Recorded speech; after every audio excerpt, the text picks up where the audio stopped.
عزیزان محترم، 26 رمضان المبارک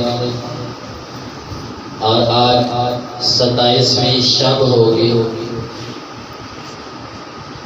اللہ تعالیٰ کی طرف سے اس امت پر اللہ تعالیٰ کا خصوصی ایک فضل ہے، خصوصی کرم ہے۔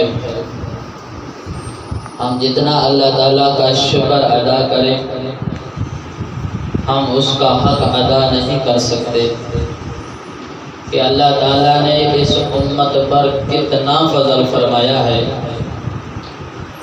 میں نے آپ کے سامنے جو قرآن پاک کی ایک سورت تلاوت کی ہے، اس کا شان نزول کچھ یوں ہے، مختلف روایات ہیں۔ ایک روایت میں آتا ہے کہ حضور علیہ السلام تشریف فرما ہے اور آپ کے صحابہ کرام رضوان اللہ علیہ اجمعین بھی تشریف فرما ہے۔ حضور علیہ السلام کے سامنے بنی اسرائیل کا تذکرہ کیا گیا کہ ان لوگوں کی عمریں بہت زیادہ تھی، تو حضور علیہ السلام نے تعجب کا اظہار فرمایا کہ میری امت کی تو عمریں کم ہیں، ان کی عمریں زیادہ تھی، لہذا وہ اعمال انہوں نے جو کیے ہیں وہ میری امت سے زیادہ ہوں گے، میری امت کے اعمال کم ہوں گے۔ تو حضور اللہ تعالیٰ نے حضرت جبرائیل امین کو حکم فرمایا کہ جائیں میرے محبوب کے پاس جائیں اور یہ قرآن پاک کی سورت لے جائیں۔ ایک تو یوں ہے، اور دوسرا یوں ہے کہ حضور علیہ السلام تشریف فرما ہے اور آپ کے صحابہ کرام رضوان اللہ علیہ اجمعین بھی تشریف فرما ہے۔ حضور علیہ السلام کے سامنے بنی اسرائیل کے ایک مجاہد کا تذکرہ کیا گیا جس نے 80 سال مسلسل جہاد کیا، اپنے تن سے اسلحے کو جدا نہیں کیا، 80 سال مسلسل اللہ کی راہ میں وہ جہاد کرتے رہے۔ تو صحابہ کرام رضوان اللہ علیہ اجمعین نے تعجب کا اظہار فرمایا کہ یا رسول اللہ صلی اللہ علیہ وسلم، اس امت کی تو عمریں بھی کم ہے، لہٰذا ہم اعمال میں نیکیاں کرنے میں ان سے پیچھے رہ گئے ہیں۔ تو اللہ تعالیٰ نے جبرائیل امین کو یہ سورت دے کر بھیجا اور فرمایا کہ پریشان ہونے کی بات نہیں، تعجب کرنے کی بات نہیں ہے، اگر اس مجاہد نے 80 سال جہاد کیا ہے تو آپ کی امت کا وہ بندہ جو لیلۃ القدر، جو رمضان کے آخری عشرے میں، اب اس کا تعین ہوا، پہلے تعین نہیں تھا، آخری عشرے میں جو لیلۃ القدر ہے، قدر والی رات ہے، اس ایک رات میں جو بندہ محض اللہ کی رضا کے لیے عبادت کرے گا، میں اس کو 1000 مہینے سے زیادہ ثواب عطا کروں گا۔ اب 1000 مہینے کا حساب لگایا جائے تو 83 سال اور 4 مہینے بنتے ہیں، یعنی ایک رات کی عبادت کا جو ثواب ہے وہ 80 سال سے زیادہ ہے، 83 سال اور 4 مہینے بنتا ہے۔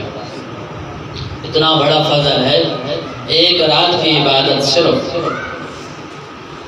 اور ایک عشرے میں تقریباً 5 راتیں ہوتی ہیں، 5 راتیں، اور کوئی بندہ سال کے بعد 1 مہینہ اور 1 مہینے کے 10 دن، پھر 10 دنوں کے 5 دن، اگر ان 5 دن رات کو جاگ کے گزار لے، اللہ کے رسول صلی اللہ علیہ وسلم کا ذکر کر کے گزار لے، تو یہ 5 راتوں کا جو ثواب ہے یہ تقریباً 400 سال سے زیادہ کا ثواب بنتا ہے، 400 سال۔ اور اس امت کی عمریں کتنے ہیں؟ میں نے اگلے دن بھی کہا 80 85 100 سال پہ، تو 100 میں سے کوئی ایک جاتا ہے، اور 5 راتوں کی عبادت ہے اور ثواب کتنا ہے؟ 400 سال سے بھی زیادہ۔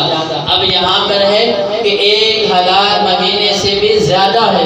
اب زیادہ کتنا ہے؟ میں نے اس دن کہا تھا اللہ کی رحمت جو ہے وہ ہندسوں میں محدود نہیں ہے، 1000 سے وہ 10,000 پہ یا 1,00,000 مہینے کا ثواب عطا فرما دے، کوئی پوچھنے والا نہیں ہے۔ پر اللہ تعالیٰ نے یہاں ہمیں سمجھانے کے لیے فرمایا ہے کہ ایک رات کی عبادت کا ثواب جو ہے وہ 1000 مہینے سے زیادہ ہے، زیادہ بھی کوئی حد متعین نہیں فرمائی۔ زیادہ کتنا ہے یہ اللہ تعالیٰ اپنی شان کے مطابق عطا فرمائیں گے۔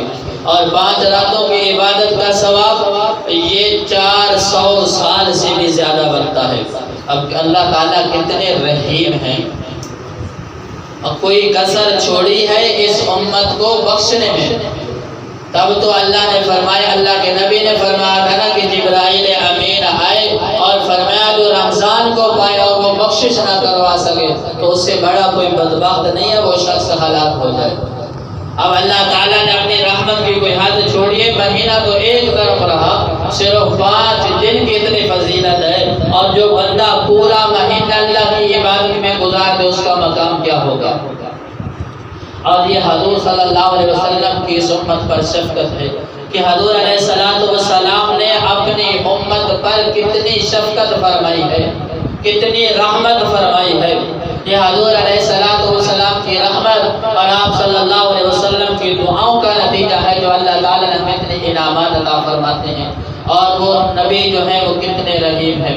حدیث میں آتا ہے حضور صلی اللہ علیہ وسلم کی سیرت میں ایک باب ہے شیب ابی طالب، یہ انتہائی دردناک ہے، انتہائی دردناک ہے کہ 3 سال کا یہ عرصہ ہے، 3 سال کا عرصہ جب آپ علیہ السلام نے تمام اہل مکہ نے کتاب تعلق کی فرمایا کیا، اور آپ علیہ السلام کو یوں سمجھ لیں کہ قید کر دیا گیا۔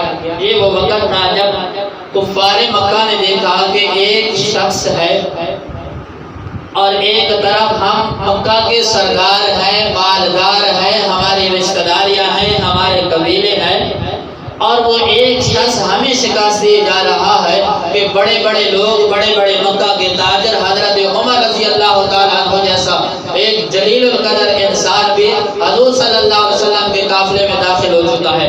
وہ پریشان تھے کہ اب اس شخص کا بندوبست کیا جائے، اگر چند دن یہ اور باقی رہ جاتا ہے تو یہ پورے مکہ پہ، پورے مدینہ پہ شخص کا قبضہ ہوگا اور پورے عرب پہ اس کا قبضہ ہوگا۔ تو انہوں نے کیا پلان بنایا کہ حضور علیہ السلام کو معاذ اللہ ثم معاذ اللہ شہید کر دیا جائے۔ اب جب آپ کے خاندان کو پتہ چلا تو ابو طالب وغیرہ نے حضور علیہ السلام کو اپنی پناہ میں لے لیا۔ جب کفار مکہ کو پتہ چلا تو انہوں نے اس پورے خاندان سے تعلق کر لیا کہ نہ ان کو غلہ دینا ہے، نہ اناج دینا ہے، ان کو ایک طرف قید کر لیا جائے۔ اب یہ 3 سال کا عرصہ ہے، کوئی اناج آپ تک نہیں پہنچنے دیا، کوئی غلہ نہیں پہنچنے دیا، کتاب تعلق کی ہے، سب کچھ تعلقات ختم کر دیے ہیں۔ اور یہاں تک بات پہنچی ہے کہ شیب ابی طالب کے گاڑی میں حضور علیہ السلام نے خشک پتے کھا کر بھی گزارا کیا ہے۔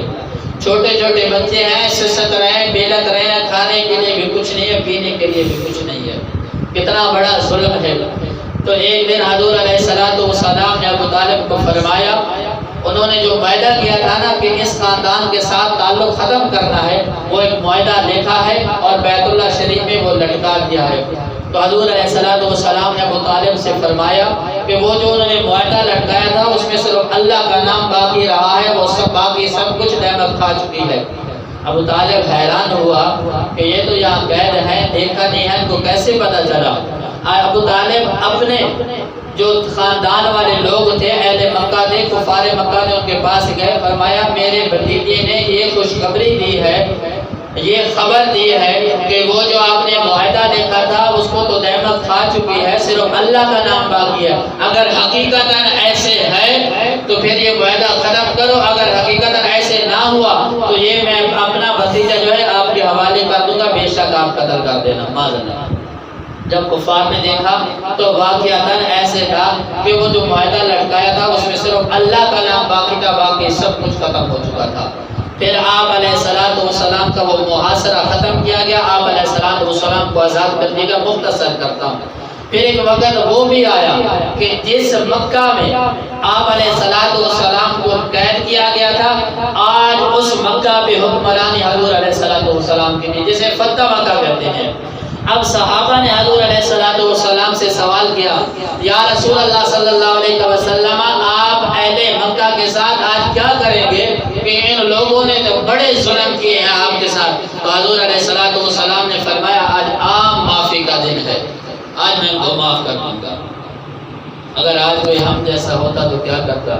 کہا انہوں نے تو میرے بچوں کو رلایا تھا، میں کیسے ان کو چھوڑ دوں؟ تو حضور چند لوگوں کے علاوہ چند لوگوں کے بارے میں حکم تھا کہ جہاں ملے ان کے قتل کر دو۔ حتیٰ کہ ایک شخص وہ تھا جو بیت اللہ کے غلاف کے نیچے چھپ گیا تھا، تو اس کے بارے میں حکم ہوتا ہے کہ اس کو یہاں سے نکالو اور نکال کے قتل کر دو۔ چند لوگ تھے جن کے بارے میں حکم تھا کہ جہاں ملے ان کے قتل کر دو۔ ان کے علاوہ باقی سب لوگوں کے لیے عام معافی کا اعلان تھا۔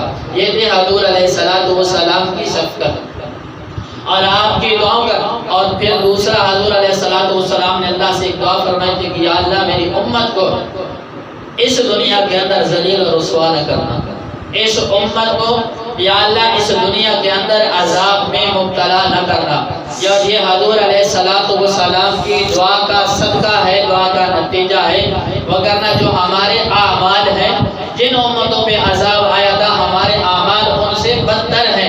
آج شاید آسمان بھی پھٹ چکا ہوتا اور یہ زمین پھٹ چکی ہوتی جو ہمارے اعمال ہیں، لیکن یہ حضور علیہ السلام کی اس دعا کا صدقہ ہے کہ یا اللہ میری امت کو اس دنیا کے اندر ذلیل اور رسوا نہ کرنا، کہ اللہ تعالیٰ نے ہمارے عیبوں کے اوپر پردہ ڈالا ہوا ہے۔ بہرحال یہ لیلۃ القدر کی رات ہے، اس کی فضیلت بے شمار فضیلت ہے، بے شمار فضیلت ہے۔ سب سے بڑی فضیلت کہ اللہ تعالیٰ نے قرآن کے اندر اس کا ذکر فرمایا ہے اور لوگوں کو ترغیب دی ہے کہ اس رات میں آپ نے عبادت کرنی ہے، اور یہ وہ مقدس رات ہے جس کے اندر اللہ تعالیٰ نے قرآن مجید کو نازل فرمایا۔ اللہ تعالیٰ فرمایا اِنَّا أَنزَلْنَاهُ فِي لَيْلَةِ الْقَدْرِ، کہ یہ وہ رات ہے جس کے اندر اللہ تعالیٰ نے قرآن مجید کو نازل فرمایا۔ پھر آگے اللہ تعالیٰ نے خود ایک سوالیہ انداز میں اپنے بندوں کو سمجھانے کے لیے وَمَا أَدْرَاكَ مَا لَيْلَةُ الْقَدْرِ، کیا آپ جانتے ہیں کہ یہ لیلۃ القدر ہے کیا؟ پھر خود جواب دیا لیلۃ القدر خیر من الف شہر، کہ یہ قدر والی وہ رات ہے اس ایک رات کی عبادت 1000 مہینے سے بہتر ہے۔ خیر من الف شہر، کہ 1000 مہینے سے بہتر ہے۔ آگے کیا فرمایا؟ تنزل الملائکۃ والروح فیہا بإذن ربہم من کل امر، کہ یہ وہ رات ہے جس رات میں اللہ تعالیٰ جبرائیل امین سمیت فرشتوں کو اس دنیا میں نازل فرماتے ہیں اور ہر معاملے میں وہ شامل حال ہوتے ہیں۔ اور یہ سلامتی والی رات ہے، اللہ کی رحمت ساری رات برستے رہتی ہے یہاں تک کہ فجر ہو جاتی ہے۔ سلام علیہ حتی مطلع الفجر، یہاں کے شام تک کہ فجر طلوع ہو جاتی ہے۔ یہ وہ رحمت اور برکت والی رات ہے۔ پھر اس رات کے لیے کچھ نوافل مخصوص ہے، میں مختصر بیان کر دیتا ہوں۔ حدیث میں آتا ہے کہ وہ بندہ جو لیلۃ القدر والی رات 4 رکعت نماز نفل ادا کرتا ہے، کتنے؟ 4 رکعت نماز نفل ادا کرتا ہے، اس ترتیب سے کہ ہر رکعت میں سورۃ فاتحہ کے بعد ایک مرتبہ سورۃ التکاثر پڑھتا ہے، یعنی الہاکم التکاثر، الہاکم التکاثر پڑھتا ہے تو، اور اس کے بعد 3 مرتبہ قل هو اللہ، سورۃ اخلاص قل هو اللہ پڑھتا ہے، سورۃ فاتحہ پڑھتا ہے، سورۃ فاتحہ کے بعد سورۃ التکاثر پڑھتا ہے، الہاکم التکاثر 1 مرتبہ، اور 3 مرتبہ سورۃ اخلاص پڑھتا ہے۔ اور جب 4 رکعت کے بعد وہ سلام پھیرتا ہے تو ایک روایت میں آتا ہے کہ اللہ تعالیٰ اس کے گناہوں پہ قلم پھیر دیتے ہیں، اور ایک روایت میں یوں آتا ہے کہ اللہ تعالیٰ اس کے سارے گناہوں کو معاف فرما دیتے ہیں اور اس کو جنت میں داخل فرماتے ہیں، اور موت کے وقت جو سختی ہوتی ہے اللہ تعالیٰ اس میں اس کے لیے آسانی فرما دیتے ہیں۔ یہ موت کا وقت کتنا سخت ہوتا ہے۔ حضور علیہ السلام سے سوال کیا گیا تو آپ 2 حدیثیں ہیں، ایک میں یوں ہے کہ کسی آدمی کے جسم پر 300 تلوار کے زخم لگے اسے اتنی تکلیف نہیں ہوگی جتنی وہ موت کے جھٹکے کی تکلیف ہوتی ہے، اور دوسری روایت میں یوں آتا ہے کہ ایک کپڑا ایک خاردار جو جھاڑی ہو اس کے اوپر لپیٹ دیا جائے اور اسے پھر یوں کھینچا جائے، وہ کیسے اسے جدا ہوگا؟ بندے کے جسم سے روح جو نکلتی ہے تو وہ ایسے جدا ہوتی ہے۔ اور دوسری روایت میں یوں ہے کہ جو بندہ 2 رکعت نماز نفل پڑھتا ہے، 2 رکعت نماز نفل پڑھتا ہے سورت فاتحہ کے بعد 7 مرتبہ سورت اخلاص پڑھتا ہے. سورت فاتحہ کے بعد 7 مرتبہ سورت اخلاص پڑھتا ہے اور جب سلام پھیرتا ہے تو 7 بار استغفر اللہ پڑھتا ہے. 7 بار استغفر اللہ پڑھتا ہے تو اللہ تعالیٰ اس کے سارے گناہوں کو معاف فرما دیتے ہیں. اور ایک اور یوں ہے کہ جو بندہ اس لیلۃ القدر والی رات میں 4 رکعت نماز نفل ادا کرتا ہے، 4 رکعت نماز نفل ادا کرتا ہے اور سورت فاتحہ ہر رکعت میں لازم پڑھنی ہے اور سورت فاتحہ کے بعد وہ 1 مرتبہ سورت القدر پڑھتا ہے. انا انزلناہ فی لیلۃ القدر یہ پوری پڑھتا ہے اور اس کے بعد 27 مرتبہ سورت اخلاص پڑھتا ہے ہر رکعت میں. تو یہ صرف 4 رکعت نماز نفل اگر اس طریقے سے پڑھے گا تو ان 4 رکعت نماز نفلوں کا ثواب ایک رات جو یہ شب قدر والی ہے لیلۃ القدر والی ہے ایک رات جتنا ثواب ملے گا صرف 4 رکعت نماز نفل ادا کرنے میں. صرف 4 رکعت نماز نفل ادا کرے گا اس طریقے سے کرے گا تو صرف 4 رکعت نماز نفل کا ثواب پوری رات کی عبادت جتنا ثواب ہے. اور ایک اور روایت میں آتا ہے کہ جو بندہ اس رات میں یا لیلۃ القدر والی رات میں 4 رکعت نماز نفل پڑھتا ہے اور سورت فاتحہ کے بعد 50 مرتبہ سورت فاتحہ کے بعد 50 مرتبہ سورت اخلاص پڑھتا ہے جب وہ سلام پھیرتا ہے تو اللہ تعالیٰ اس کے سارے گناہوں کو معاف فرما دیتے ہیں اور جو اسے جنت میں محل ملے گا اس کی مسافت اتنی ہوگی جیسے مشرق سے لے کر مغرب تک.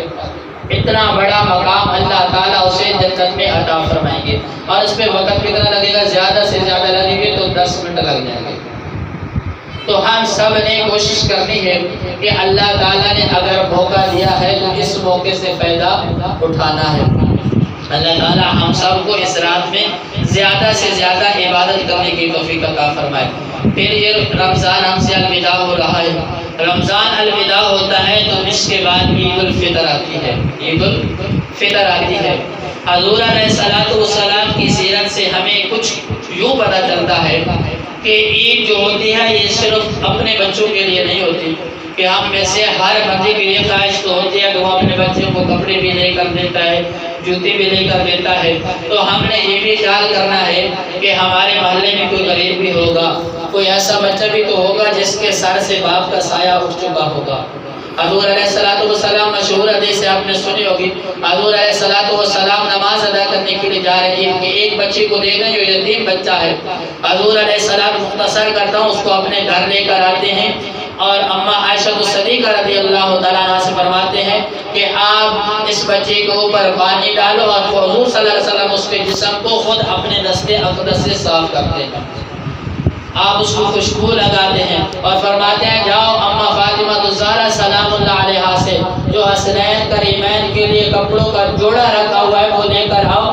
اور وہ حسنین کریمین کا جو کپڑوں کا جوڑا تھا حضور علیہ السلام نے اس بچے کو بنایا اور پھر حضور صلی اللہ علیہ وسلم یوں شفقت سے پوچھ رہے ہیں بیٹا پچھلے سال جب آپ کے والد زندہ تھے جب وہ عید کے لیے آپ کو لے کر گئے تھے کیسے لے کر گئے تھے؟ انگلی پکڑ کر یا کندھے پہ بٹھا کر؟ تو وہ بچہ کہتا ہے کہ یا رسول اللہ صلی اللہ علیہ وسلم جب مجھے میرے والد محترم عید کے لیے لے کر گئے تو کندھے پہ بٹھا کر لے کر گئے تھے. تو حضور علیہ السلام نے اس بچے کو اپنے کندھے پہ بٹھایا اور عید پڑھنے کے لیے لے گئے. اب راستے میں دیکھا بچے کھیل رہے تھے. حضور علیہ السلام نے کندھے سے اس بچے کو نیچے اتارا اور فرمایا جاؤ ان بچوں میں کھیلو، جب میں آپ کو کھیلتے دیکھوں گا ان بچوں میں تب میں عید کی نماز پڑھنے کے لیے جاؤں گا. اور صحابہ ادھر انتظار کر رہے ہیں حضور علیہ السلام کب تشریف لائیں گے کہ ہم عید پڑھیں گے. اور ادھر حضور علیہ السلام نے ایک یتیم بچے کا اتنا خیال کیا کہ عید کی نماز تو لیٹ کر دی لیکن اس بچے کو سنوارا، اس کو نہلایا، اس کو کپڑے پہنائے، خوشبو لگائی اور فرمایا جب تک میں تیرے بچوں میں کھیلتے نہ دیکھوں گا اس وقت تک عید کی نماز نہیں پڑھوں گا. تو یہ حضور علیہ السلام کی زندگی سے، آپ کی سیرت سے، آپ کی شریعت سے ہمیں پتہ چلتا ہے. تو ہم میں سے ہر ایک نے اپنے محلے میں، اپنے عزیز و اقارب میں، اپنے پڑوس میں دیکھنا ہے کہ کوئی ایسا بچہ تو نہیں جو عید کی خوشی سے محروم ہے، تو ہم نے جیسے اپنے بچوں کو عید کی خوشیوں میں شامل کرنا ہے، ان یتیم بچوں کو بھی عید کی خوشیوں میں شامل کرنا ہے۔ جب وہ یتیم بچہ خوش ہوگا، حدیث میں آتا ہے جو یتیم کے سر پہ ہاتھ رکھتا ہے شفقت کا، تو جتنے بال اس کے ہاتھ کے نیچے آتے ہیں اللہ تعالیٰ اتنے اس کے گناہوں کو معاف فرما دیتے ہیں۔ یہ مختصر عمل ہے، اس پہ کوئی پیسے لگتے ہیں؟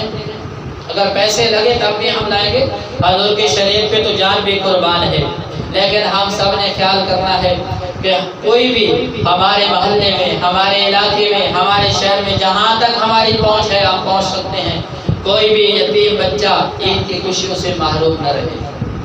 کہیں ایسے نہ اس کی والدہ تڑپتی رہے کہ کاش اس بچے کا آج والد ہوتا تو میرا بچہ بھی عید کی خوشیوں میں شریک ہوتا۔ تو ہم سب نے کوشش کرنی ہے، اللہ تعالی ہم سب کو اس ماہ مقدس کا صحیح معنوں میں احترام کرنے کی توفیق عطا فرمائے۔ ہم نے ان 26 دنوں میں جو کچھ پڑھا، جو کچھ سنا، اللہ تعالی ہماری اس حقیر سی کوشش کو اپنی بارگاہ مقدسہ میں قبول فرمائے، اور جن دوستوں نے بیٹھ کے سنا، محبت کی، اللہ تعالیٰ آپ کا سننا، اللہ تعالیٰ اس پر عمل کرنا ہم سب کا اپنی بارگاہ مقدسہ میں قبول فرمائے۔ زندگی باقی تو پھر انشاءاللہ ملاقات باقی۔ اللہ تعالیٰ سے دعا ہے اللہ تعالیٰ ہم سب کا یہ بیٹھنا اپنی بارگاہ مقدسہ میں قبول فرمائے، اور کل قیامت والے دن ہم سب کے لیے اللہ تعالیٰ اس کو ذریعہ نجات بنائے۔ وما علینا الا البلاغ المبین۔